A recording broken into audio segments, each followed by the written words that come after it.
Welcome to Two Main Friends. We're your hosts, Natasha and Lindsey. Grab your coffee and come sit with us for a bit.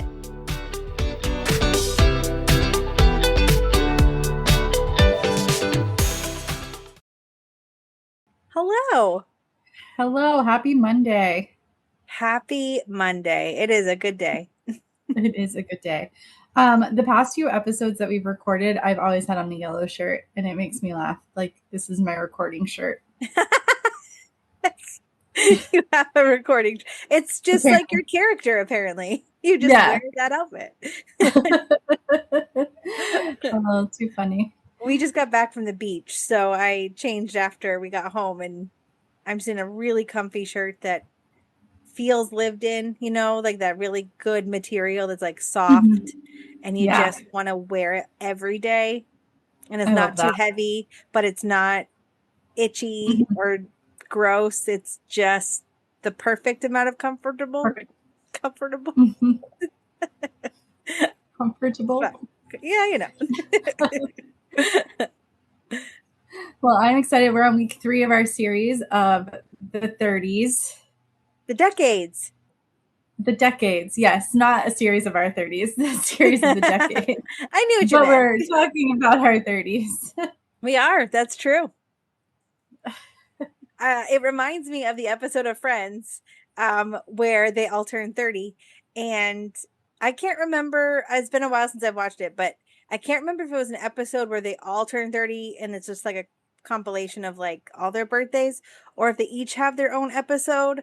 But Joey has a really hard time with it, and he just keeps saying, "Why, God? Why? Why is this happening to me?" And and I don't remember if it's Rachel or Monica, but I feel like one of them just cries the whole day. And I feel like those episodes are pretty real to how we feel when we turn 30, because the emotions are real.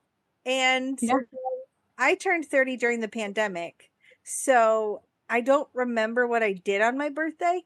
I just know that it was October of 2020, and I don't think we did a lot because it was still the pandemic. So yeah, do you remember your 30th birthday? I do. I woke up in a hotel in Colorado. I mean, I was planned to be there, but I was in a hotel in Colorado, and I went to the bathroom and I just sat on the floor and cried my eyes out when I turned 30. Just because I felt underaccomplished and just pretty terrible about where my life was headed, because at 30, I felt like I had to have all these things accomplished. I had a good job, but I felt like I needed to be more of a career woman, or more like I should have had a family by now. There were a lot of like things turning 30 that didn't look the way I thought they should look. And I've been wondering, so like when I knew that we were talking about this, the thought occurred to me, like, when and how did that whole thing even start? Like, when did it become so normalized that like life has to look a certain way, that when you hit a milestone birthday like your 30s, that it makes people, one, not want to age? Like, why don't we want to age?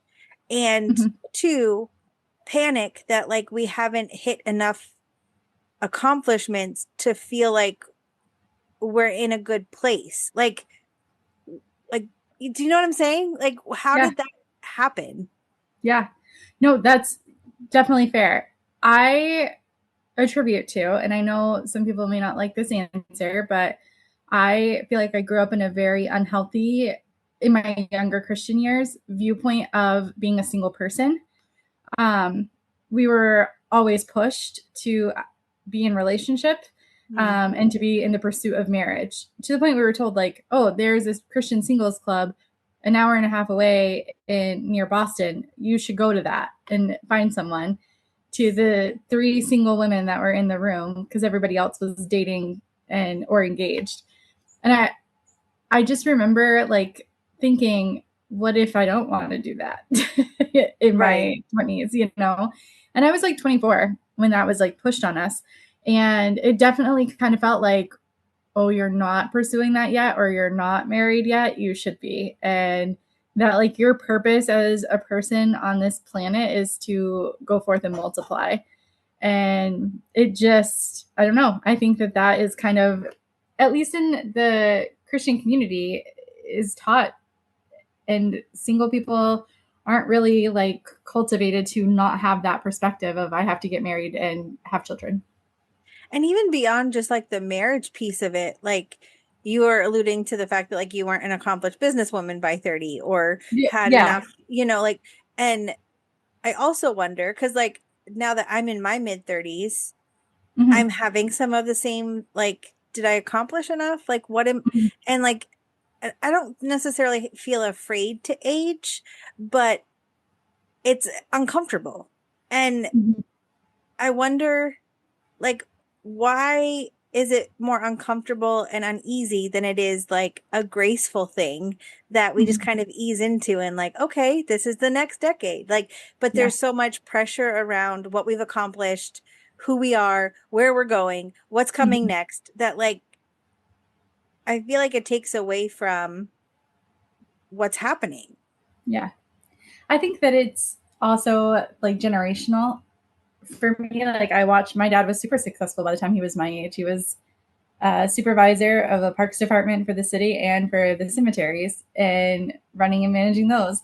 I look at my grandparents on my dad's side, they owned a fish camp at, this age. Like they were successful that way. So I think that sometimes we look at like our past experiences and the people around us that have established their careers and they were our example of that and how hard that they worked, that it does kind of make us feel like, oh, I'm a little bit behind.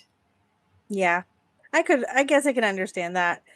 My parents were working all through their 30s, and I don't even think that they bought their first house until, well, let's see. I want to say they were closer to 40 if they weren't already 40. Mm-hmm. And so, Mm-hmm. um, yeah, I don't know. I guess I want to have a better perspective on aging and like getting older and Mm-hmm. do it more gracefully and not feel so sad about it, I guess. Mm-hmm.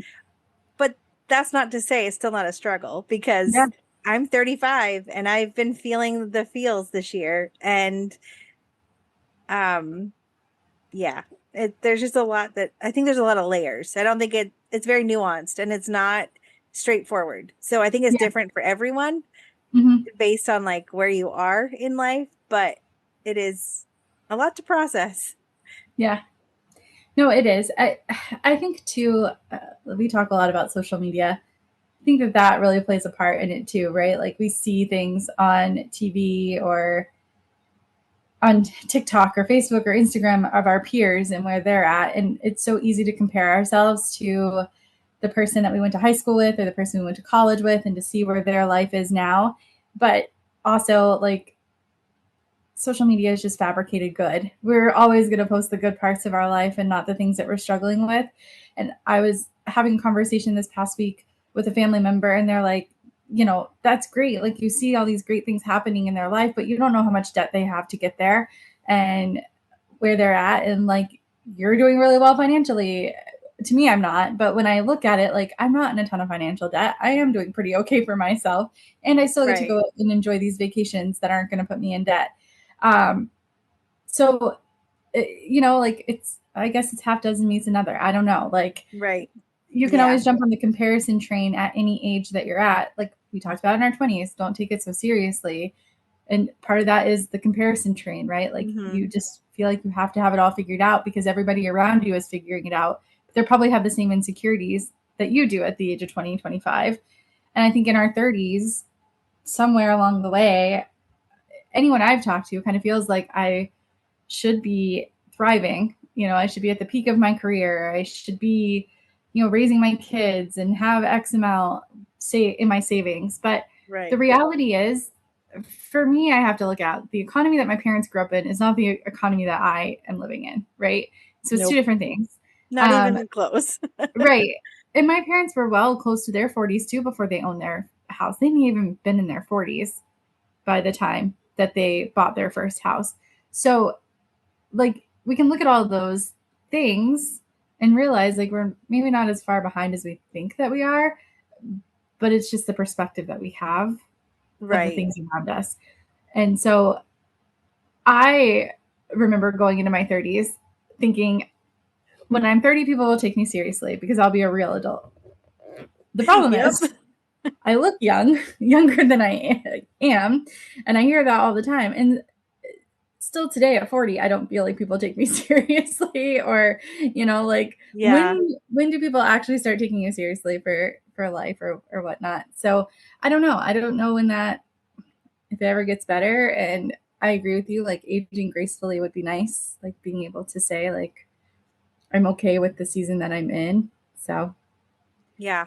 yeah, but we've talked about this before. I do feel like we're always looking for the next big thing and where Hmm. we're supposed to be and how we're supposed to get there, that we're not enjoying today because we're so focused on tomorrow. Yeah.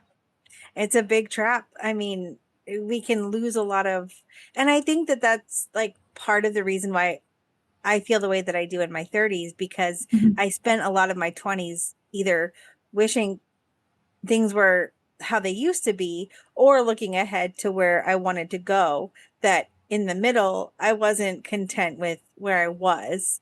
Mhm. And I would like to try to shift that from the rest of my 30s and just embrace where I am. Like Mhm. the next thing's coming, right? And I attribute a lot of that to looking at my kids too. Like my kids are getting older, and I feel like all of a sudden I looked up and 3 or 4 or 5 years went by and I lived them all and they were all great years, but also where did they go? Right. And so trying to just like slow down in that sense and like really look at what's happening in life and embrace it and be okay with it, Mhm. rather than I have to be accomplishing the next goal, or I have to rush to the next thing, or you know fill in the blank for whatever it is. And try to be more settled. I'm not good at it. I'm not saying I have that mastered by any Mhm. means, but I would really like to try to be better at it, because I don't want to miss the things that are happening and then look back and be like, oh, wow, that was actually really good. But I didn't notice that in the moment. And there's so many times in my 20s that really good things that were happening around me. And I didn't take them for what they were, because in the moment they didn't feel grand or they didn't feel special. They just felt like the next thing that I was doing. Mhm. And now I can look back on that. No, that what really was a great time. Like that was Yeah. really good. And I missed it because my focus wasn't where it could have been. Yeah. Yeah. I think I was probably mid 30s, 36 or 37, maybe later 30s, when I realized that I could spend so much time trying to figure out where I wanted to be and miss out on making the core memories of where I was. Hmm. And so then you start getting into that memory gap of, well, what did I do? What was it like? Because I could tell you everything that I did in my 20s and the first half of my 30s, but I can't tell you if I enjoyed it. You know what I mean? Like I Yeah. was there, but I wasn't really present all the time. And so I was just always thinking about like, what's next? How do I get to the next? I was always worried about finances and money. And if I just trusted that those things were going to take care of themselves, and of course you have to work hard for them and have a plan, but you don't have to put as much stress on yourself to get there. You can enjoy the moments that you're in while you're working hard, while you're pursuing the next thing, and not like hold yourself back just Hmm. because from trying something new, just because of like the path that you think it should be. And Right. point in case, like my last job, I was going to retire from there until I wasn't, until I was like, I can't keep settling for the things that aren't fulfilling me. And I Right. think sometimes that like we let go of dreams and we let go of desires. For me in my 30s, a lot is what a lot of that was letting go of dreams and desires because I had a safety. Like I was comfortable where I was and it was good and it was fine. But then it's like, why am I not pursuing more? And I think we start to feel old, like I'm too old to do that when we start getting into our 30s. And the older we get in our 30s, the more, like, for me at least, I sought comfort over chaos, right? And who Oh, wouldn't, you yeah, know? for sure. like in order to grow, sometimes you need the uncomfortability and the chaos that comes with being uncomfortable because you're going into something new and it feels chaotic and throws off your routines. But yeah, I don't know. That's my tangent on if I had known at 35 what I know now, I probably would have made changes a lot sooner Hmm. in that. But you can't stay complacent chasing a dream because it'll never come true. Right. Yeah. I don't know what I would say. Like, I don't have a word to describe what this decade has been so far. Like I said, I'm 35, so I'm halfway through my 30s. And honestly, the last 5 years of my life has been disruptive, I guess, if that, like, a lot of things in my life that were the same, that were consistent, that I Mhm. understood were all disrupted in my 30s.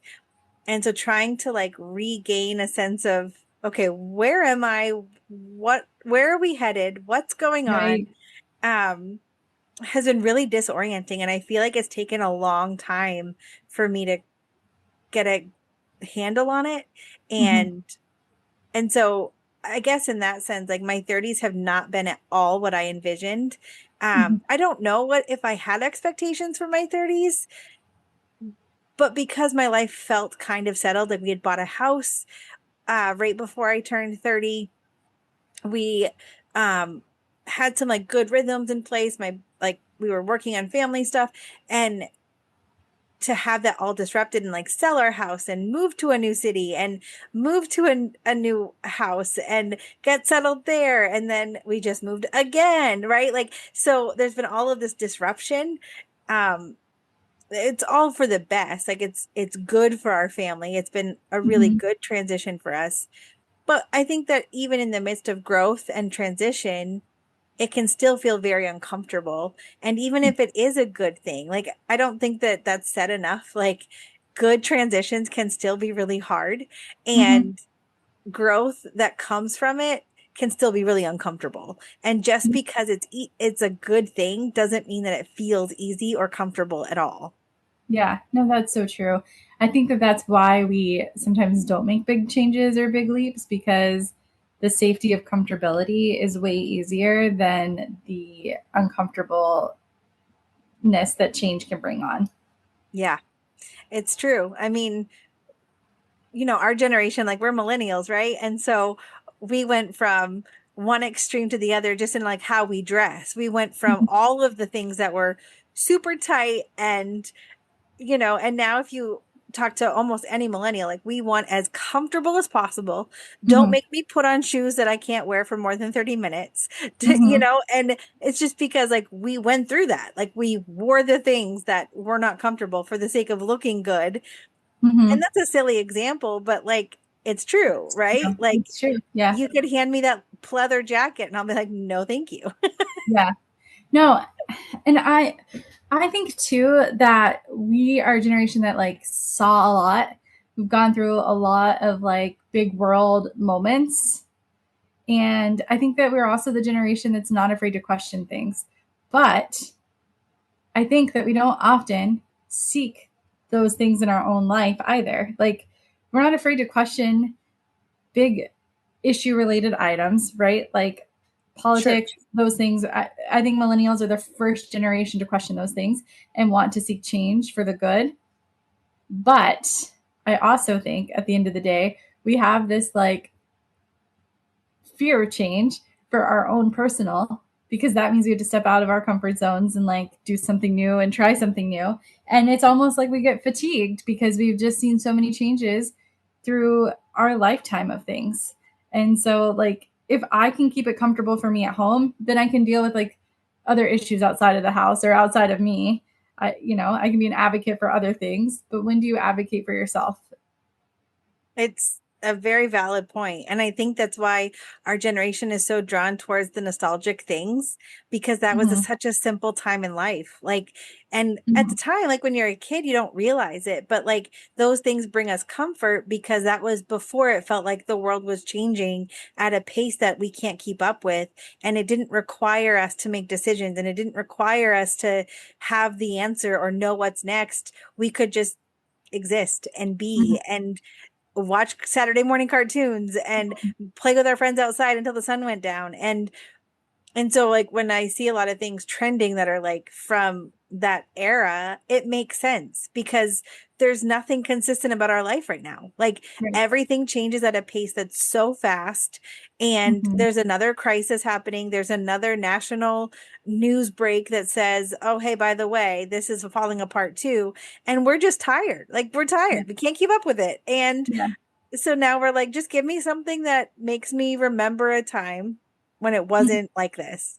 Yeah. And I understand why. Like, I get Mhm. it. And yes, we should seek change. And yes, we should try to grow and move forward and become better and do better because we know better. But I Mhm. also think that there's some validity to why we seek out comfort because Mhm. when was the last time anything in the world felt stable? Yeah. No, that's fair. Yeah. Yeah. And then I think that when the world is big and heavy and that doesn't feel stable, it's hard to want to move forward in your own life because everything else is crashing down around you. Why would you want to make, at least that was my like thought process, when I left my job was why would I want to add more stress to my life right now in that, right? Because going somewhere new after 11 years is scary, but Hmm. you have to embrace change and you have to embrace growth. And I think if I could go back 5 years ago, I'd probably tell myself that. Like I knew 5 years ago I should have left the job that I was at. There was no growth Hmm. opportunity, right? But I held on because I liked what I was doing. I loved what I was doing, and I loved the people that I worked with, and I loved being there. But had I have done it then versus now, what could life look like? The flip side of that is that we can't get caught up in the what ifs, like, because maybe that wasn't the right timing. And maybe that's why I wasn't as urged to move on. So there's a lot of factors that go into it. And I said it for your 20s and I say it for your 30s. Like, don't take everything so seriously. Like, weigh out your options, but like, do the things that set your heart on fire. Seek Hmm. the change. If you're not happy, change that because only you are responsible for like finding the things that bring you joy at the end of the day. And Right. like, Yeah. you have to seek those things out. We can't do it for you. Your friends can't do it for you. Your parents can't do it for you. Like, you are at the head of the ship steering it away, and like, Right. you have to seek those things out and not regret them. If it doesn't work out, you learned a lesson, right? Hmm. You tried, and you can at least say you tried. And success only comes after failure. You Hmm. have to try, you have to fail to succeed. And failure, I think we might have talked about this too, but one of the things that's been really helpful for me is remembering that if you're failing at something, to just reframe it and look at it as I gained information. Like, Mm-hmm. I didn't lose anything.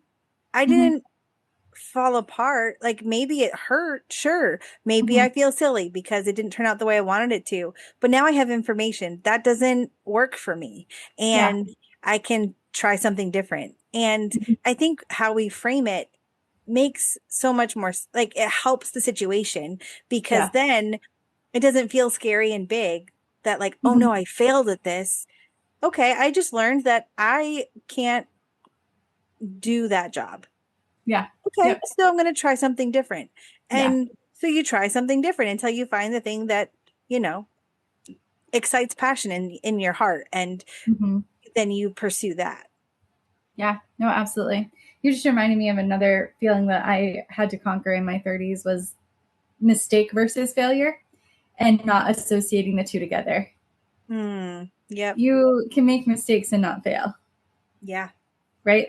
And like, so if you are working on something or even just in your personal life, like if you make a mistake, it's not failure.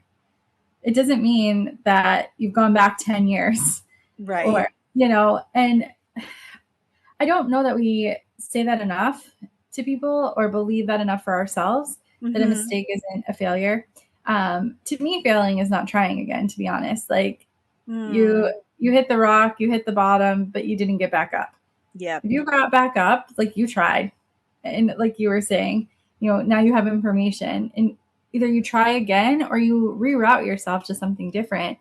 And the same with a mistake. A mistake is just a learning curve. Mm-hmm. You made the mistake, And I always reference work because that is a big part of my life. And so, like, you have to make mistakes in order to learn how Mm-hmm. to do it the right way. Right. Even in your personal life, like with friendship, you're going to say things to someone that's probably going to hurt their feelings. And it probably isn't what you meant. And it probably was a mistake the way you said it or how it came out. Or maybe you When you said it. Yeah. yeah, or maybe you misunderstood them. And so you came off defensive towards them and they didn't mean what you thought they meant. It doesn't mean that the friendship failed. It just means there's a learning curve on communication and how Right. you communicate with each other. But it's easy, and we've talked about it. It's easy to just walk away and just be like, I'm done. I'm all set, and not try to fix whatever it is in that relationship. And I think that lesson for me, I can remember making mistakes in my job and always thinking like, oh, I don't know why they keep me here, like getting dramatic in my head. But it really didn't stop until I started my job in my late 20s. And that probably carried on with me until I was 33, 34. Mm. And I will say the people around you make a difference, right? Sure. Management makes differences and those Oh, things for make a sure. difference. Yeah. And same in friendship. If you're feeling that friendship, it makes a difference. And so Mm. work on the communication side of things. And if things aren't getting better, then yeah, maybe it is time to like reassess. But yeah. Right. Yeah. Yeah. No, I agree with you. I think just going back to it again, like just how we frame it makes a big Mhm. difference. So like mistakes aren't failure. Failure isn't bad. It's just gaining information, and Mhm. that's huge, right? Because then maybe we can use that in how we age and Mhm. how we're getting older, and just remember like this is another season. It's another opportunity to learn and to grow, and what we take away from that can only help us move forward in hopefully a better direction, as we learn all that stuff and take it with us. That's a wrap on this episode of Two Main Friends in a Podcast. Follow us on Facebook or Instagram. You can also send us an email at twomainfriends@gmail.com. And as always, leave us a review wherever you're listening.